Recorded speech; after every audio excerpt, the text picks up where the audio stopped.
I'm just warning you guys that this is pretty bad. So we're gonna do a quick over the board recap now. Let's put it in the analysis thingamajig. A little bit scuffed.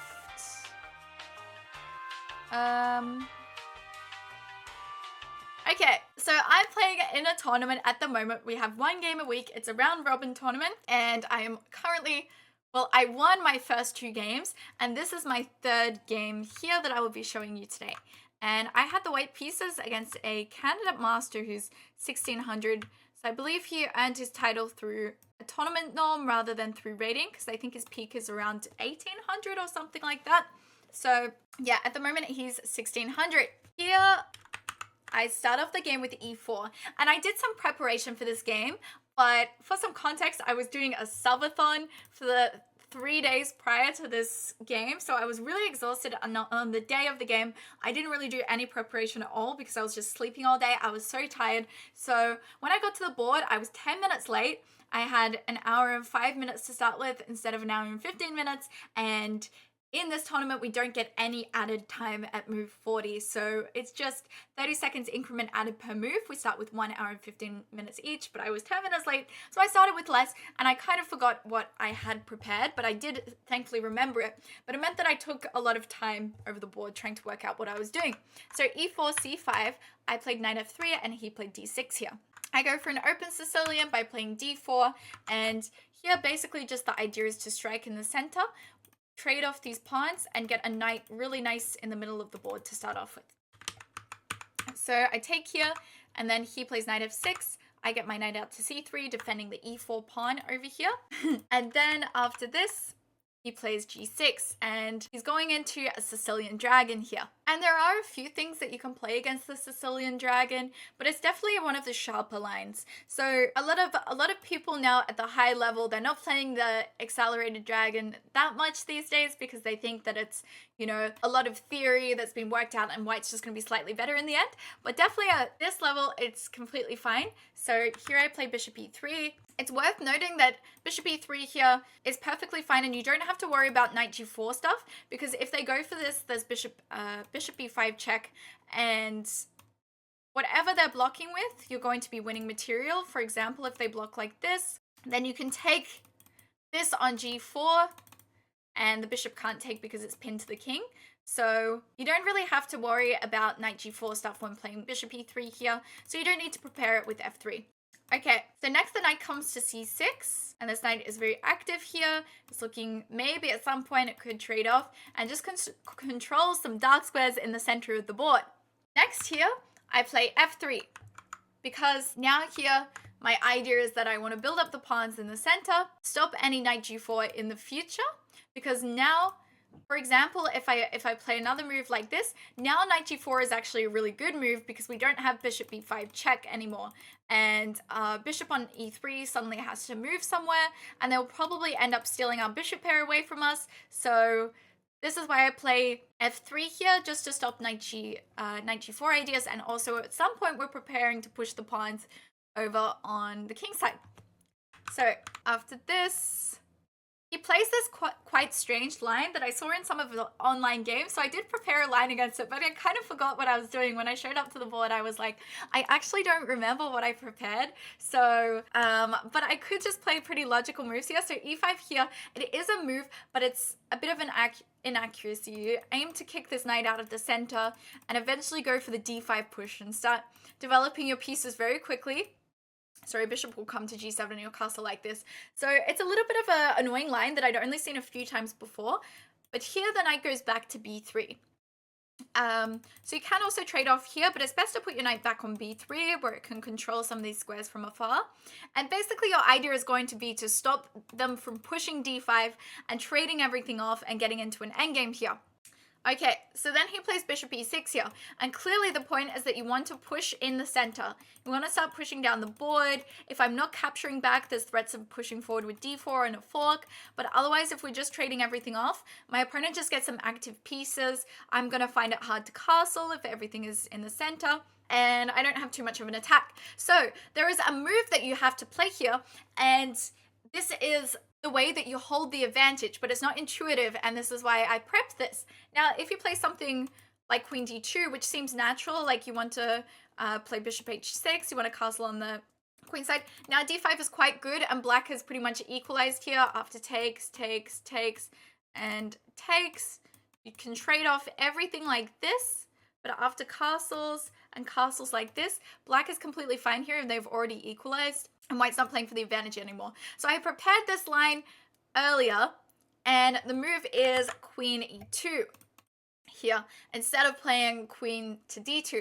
And basically the idea is now if black tries to push D5, they run into a lot of problems, because first you can take, and after takes, and takes here, you have castles, but you can just immediately go after here, castle like this, and there's so much pressure down this file. There's things like knight d4 that keeps it complicated, but you will just be winning material in the end here because of the pin down the d file. So they can't push for d5 anymore. And here, your queen basically makes way for you to castle on the king side. Sorry, castle on the queen side. The queen makes way for you to castle on the queen side, and then put pressure down the d file without keeping your queen on that file as well. The queen also now sees this like b5 square as well. Could come out this way. So yeah, it's an interesting move that I took from good old Stockfish. Then bishop g7 is next, and we castle queen side, black castles king side, and here I play king b1. And I just wanted to get my king out of the center here. And basically, if they ever try and push forward and open up the center, I just don't want my king to be vulnerable to any attacks like from this bishop or anything like that. So I just want my king out of the middle of the board. He then plays rook e8, developing a rook. And here, this is again an idea that I took from the engine. I would have not been able to figure this out myself, really. But it's a kind of cool reroute shuffle that you do with the queen. And here, now sort of the problem is that black is threatening to play d5 again eventually and open it up over here. And now your queen is sort of in the way of your bishop as well. So here I play the move queen e1. And there's a few ideas with this. You can access the h4 square, prepare a push like this. You're also keeping an eye on the c3 knight, because in the dragon there's always ideas of bringing this rook down and sacrificing for a knight and getting very active bishops here. And also we make way for our bishop that's on f1 at the moment, so it can develop soon. So this was basically up to where I prepared, and now he plays a move that is, he prepared a move further than me, I suppose. And I never saw this move before, but the move is rook e7. And this is actually like, Chess.com's game review gives this a inaccuracy, but this was actually one of the top engine moves. The idea is to reroute this rook over to d7 and start pushing down like this. So he said that he prepared this idea as well, and it was a little bit of an annoying move to deal with, but I saw this and I thought, for some reason, when I saw this, I was like, this has got to be a mistake. There is something wrong with this move, because I mean, you're lining up all your pieces on these dark squares. There must be a way for me to sort of exploit this, because it looks very weird that this rook was coming around like this. So here, what I do is I try and take advantage of the fact that they've got everything lined up over here. Now, what I didn't know is this is actually a pretty decent move and there's nothing really wrong with it. So I could just play normally by, you know, just pushing pawns on this side. And then my opponent has some trouble with maybe trying to defend this. But I thought if I'm ever pushing forward with g4, you know, they get to bring their rook over and then sort of counter strike with playing d5. And I didn't know whether my attack was faster or whether they would just open up the center and get a lot of attack down the d file. So instead, I thought for a long time, and I'm already low on the clock, maybe around, I don't know, 35 minutes at this point. So I've already used like half of my time. So here I went for queen h4, and my idea was just to play for bishop g5, put pressure on this piece here. Now we can just play rook d7 here, bring this rook over, and I don't really have any advantage here. I can play knight d5, we can trade off, but it's not that great. So queen h4 was not really the right move here. I think instead my opponent is worried about some attack on the d6 pawn. So he plays a slightly weird move. He plays rook e8 here. I mean, knight e8 here. And I guess he just wants to keep some defense on d6. But I guess knight e8 was not that good. And okay, now I have a nice move that's just giving me some advantage. And this is a very thematic move, I feel like, in these Dragon Sicilians. When you've got this pin down the file, I have this move knight c5, which I play here. And the idea is that maybe I'm going to be taking this bishop that's on e6. I put some pressure on the b7 pawn, pressure on the pin piece as well. And yeah, so I can just go for the trade here and take on e6, but I wasn't actually sure whether I did want to take on e6. That was the problem. Like after queen takes, and takes, I thought the problem was, does he just get what he wants with pushing down like this? I do have things like maybe bringing the bishop to c2 and trying to target e6 at some point, but at some point maybe he can just start pushing down the center and play d5 with this pawn here actually acting to reinforce the push. So I wasn't so sure about what I was going to do here. And now he plays queen a5, and I think for a very, very, very long time. I think for a very long time here, and I end up with maybe 20 minutes on my clock after this because I am just calculating. I mean, it's hard to see it as it is when you're looking at it like this, but there were so many options here. I thought of so many ways that I could start attacking them. I was thinking maybe I could just take here and take and play something like bishop c4. But I decided to go for something flashy. But unfortunately, this something flashy was actually just a blunder. Now I played bishop g5 here, and it is technically given a blunder, but it only gives a minus, like a 0.3 advantage to my opponent.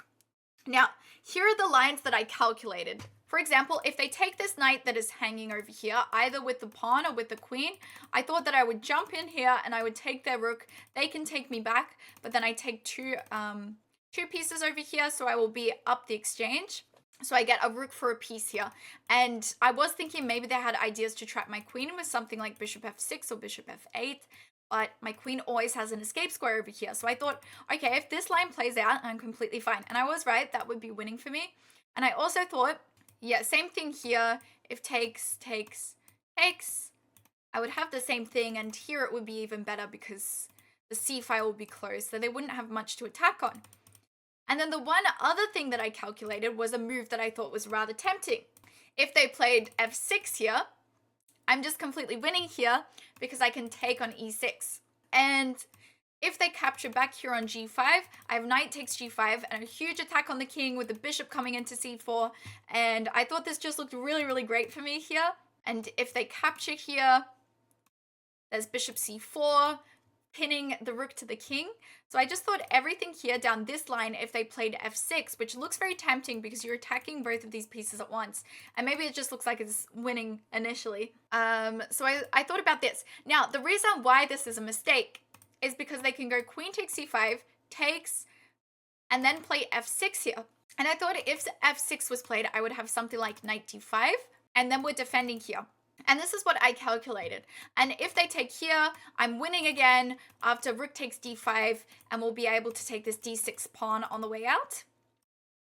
Now, the reason why this is actually slightly better for black here is the king can go to f7, and you allow the queen to take over here on h7, and then we just go for this trade. And you even allow me to take on g6 over there, and I'd actually just be up a pawn worth of material in this line. But white is slightly worse here. So this is the only line that is technically winning for black. I mean, you can see now that they've got the two bishops that are quite strong, and maybe some attack on the c-file.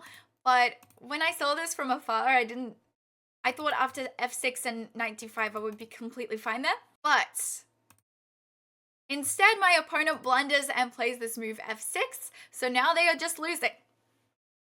So then I go for takes, he takes here, knight g5, and he plays h6 here. I give a check, the king runs over to h8, and a lot of things are winning here.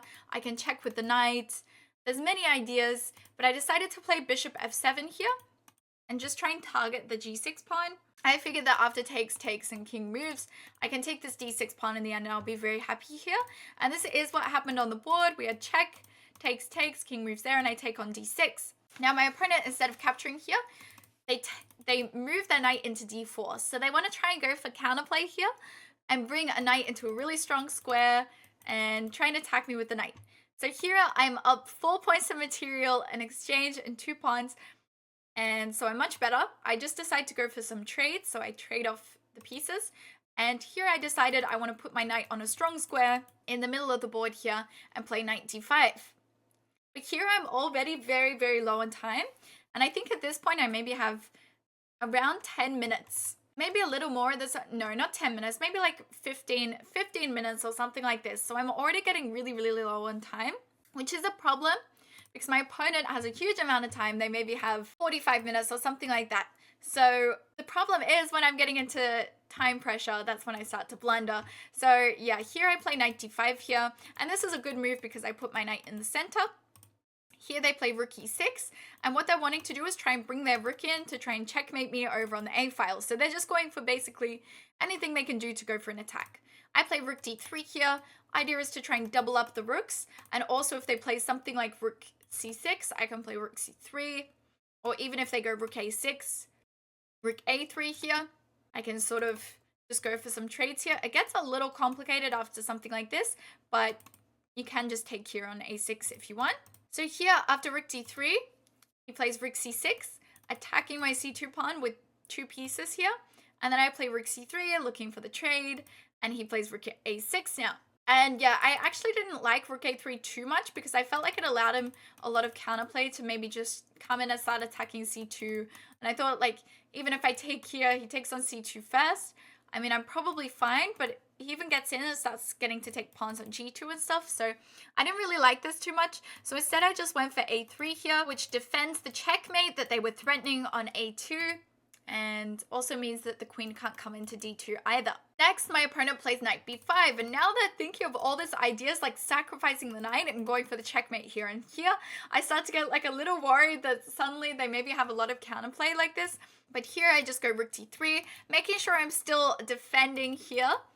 If the knight takes now, obviously I can just take with the rook, and I have absolutely no problems here. I trade off everything, and I'm just winning. So instead, he just goes knight back to d4, trying to put the knight back here, and maybe trying to infiltrate with the queen at some point. So I just go rook h to d1, trying to bring the 2 rooks into attack and get them doubled up in the center.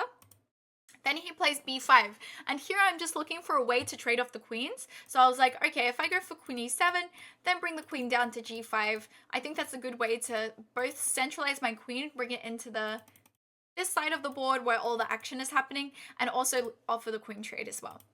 So I go queen e7 here. There's also some threats. For example, if you play something like knight c6 here, attacking my queen, there's a mate in 3 with this check, bishop blocks, and then we take here, and that's checkmate. So I was always keeping my eye out for ideas with checkmate like that. But here, obviously, he doesn't fall for that. Instead, he attacks my queen with his rook, and here I play queen b4, just trying to go for the trade here. I want to get the queens off the board because I've got a 4-point material advantage. Then he goes queen d8, bringing the queen back. And here I'm like, okay, now we've got the rooks lined up with the queen. It's a great opportunity for me to maybe trade off the queens and win the game. So then I played knight e3 here. Idea is maybe I want to play c3 at some point. If I play c3 right away, though, this is actually very scary because I can play bishop f8 here and actually trap my queen. So I think the only way to survive is to go check here. And then after takes, there's queen takes b5. So this is the only way to survive this position, which is kind of crazy. So I didn't go for c3 immediately because bishop f8 traps the queen. It has no squares really. So instead I played knight e3, just trying to open up the d file. So he plays bishop f8 anyway, but here I decide, okay, now I can just go for a trade of everything. And maybe I should have thought about just taking on b5 here, but I was like, okay, maybe he can start getting some counterplay, bring the rook in, attacking me like this. So instead I just decided to play rook takes d4. If the bishop takes here, I can take here, and then I have really great position with the 2 rooks coming in. He didn't go for that. Instead, he just traded off. And here I just end up with a 3-point material advantage. Then he plays rook d6, trying to be a bit tricky here. But here I can just play queen takes a7 with check and take another pawn. He blocks with the bishop. I trade off the rooks. And now I'm in a queen endgame. And here again, he can't take over here because we have the same mating idea with checkmate on the back rank. So I use that time to just get my knight centralized. He plays queen e5, threatening checkmate. And then I play c3 here. Then he plays h5, giving him some space for the king. And here I play queen e7, which was not a very good move. For some reason, I thought he could still not take here because I thought, okay, after all these checks, this just doesn't look good for my opponent. I can play something like this and Knight moves away, but his king is going to have to come out to the center, and this looks kind of scary. But this actually played out here. He takes on h2, I check him, king comes forward, and after this I give him a check, and the king is actually somehow safe on this g5 square. And here is where I sort of start to lose the thread a little bit. I start playing some not so great moves. So I play queen c5 here, pinning the bishop to the king, and also attacking b5. Then, after the king goes to f4, you'll also notice that my knight here is totally dominated by this bishop everywhere that I go. The bishop is controlling all these squares. And here, there is a crazy move. So I played this move, thinking, okay, he can't take this pawn over here because I just have check here, and anywhere the king goes, I'm winning this bishop here. So the king actually doesn't really have anywhere safe to go. Even if he takes here, I can take the bishop and I'm just going to be up so much material. I'm winning a bishop and this has got to be winning.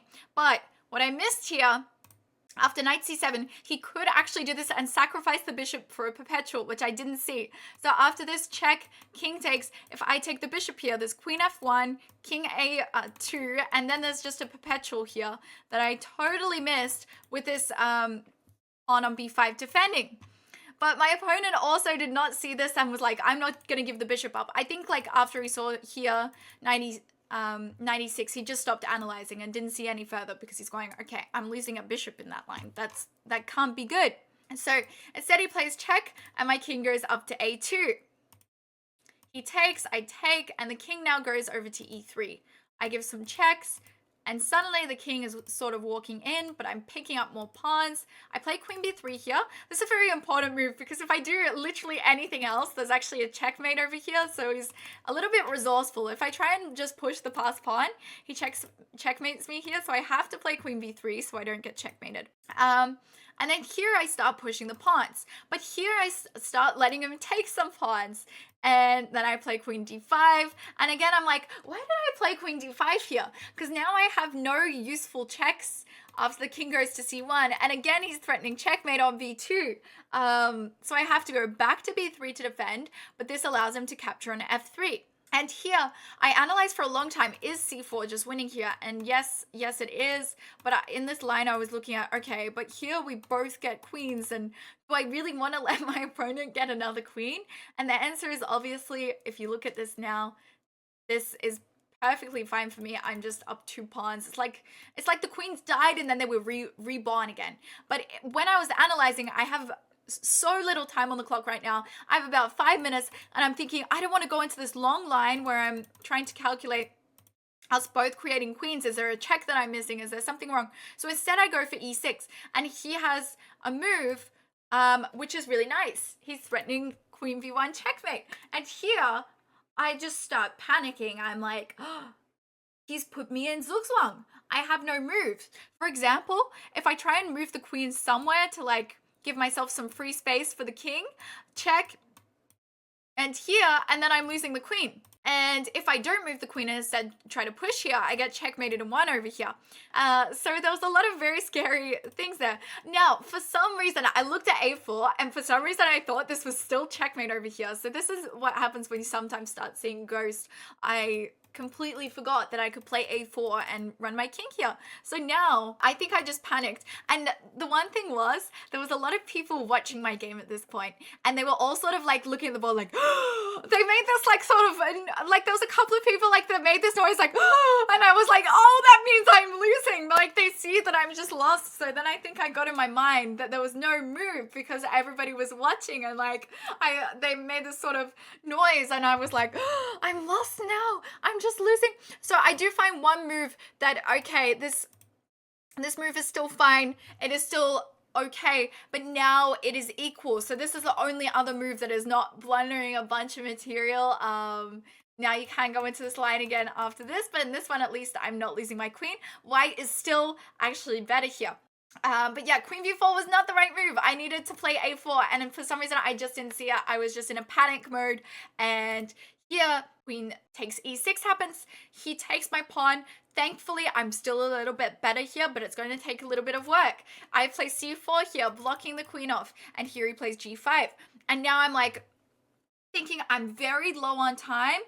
I just need to, maybe I'm just going to play for a draw here. Honestly, when I was playing this over the board, Andrew probably agrees as well. I mean, it says that white is slightly better, but it looks like it could just be a draw because these pawns look very fast, right? If you look at these pawns on the side of the board, well, at the moment I can't push because I'm pinned. This A pawn is miles away from promoting, whereas this H pawn is just about to promote in 4 moves, and this G pawn is supporting it as well. So these two passes look very scary. I was thinking, should I just play for a draw, or should I try and play for something more? So I give a few checks to try and gain a little bit of increment because I'm really low on time. So I go check, check, check, and repeat twice, but not 3 times. And then I go, okay, I have one move that's maybe worth a shot. And here I play Queen F1. And this is still slightly better for white, but you have to find this move here, King D2. And now I can't really make any progress here. If I'm checking here, the king can just go over to the E file. And if I ever take here, he can take this pawn on C4. But instead, my opponent, I think, wants to keep the king close to the other king. And he blunders with King C2. And now I am winning again. But it's not so easy. But I have a really nice move, Queen G2. And if the king goes onto a dark square, like D2 or C1, I can... Sorry, he can't go to D2, but he's still in check. Okay, if he goes on to C1, I can take this pawn over here with check. Now, this isn't an easy conversion, but winning a pawn with check is great. I'm going to be up a lot of material. I can go for a queen trade, make a new queen, and try and convert this into a win. But if instead he goes over to the D file, which is what he did, there's a lot easier win that happens. So he goes King D3 here, and here I have a nice move. And you'll notice that at the moment, if we imagine a position where these 2 queens are gone, and like the king is over here or something, you'll notice at the moment my pawn is 1, 2, 3, 4 moves away from promoting, and this pawn is also 1, 2, 3, 4 moves away from promoting as well. So if I go push, they push, push, and we're imagining the king is somewhere away where it's not being checked, but push, push, push, push, push, push, push, make a queen, make a queen. We both make queens here, and we're sort of tied in the race. But here, my opponent makes a bad move here by moving his king over to the D file. So now I just have a simple win, which is Queen D5. And if you move the king anywhere, obviously you're losing your queen after I take here. But the idea is that after takes and takes, my pawn is now 3 moves away from promoting, and also the king is in line with the pawn. So now I'm going to promote with a check, so they can't promote. And as I'll show you what happens, he pushes this pawn, I push, and after he plays h2, I promote with a check, king goes to e2, but now I can just play queen h8 here, and you can't defend this pawn in any way. This pawn's too far away, the king's also too far away, so I'll just be capturing and winning the game. So here he resigns, and I win my 3rd game of the tournament, and I'm on 3 out of 3 currently. This was definitely a very shaky game. I think especially I let things get into my head a few times. I started thinking I was lost when I wasn't lost, and I panicked a little bit. But yes, that was my game for this week. I hope you guys enjoyed this one. I will be recapping the following games each week, and yeah, I hope that there's some more interesting ones to show you guys. Next week, I'll be playing against a 1750 with the black pieces, and hopefully I can play a decent game, but let's see. Thank you, everybody.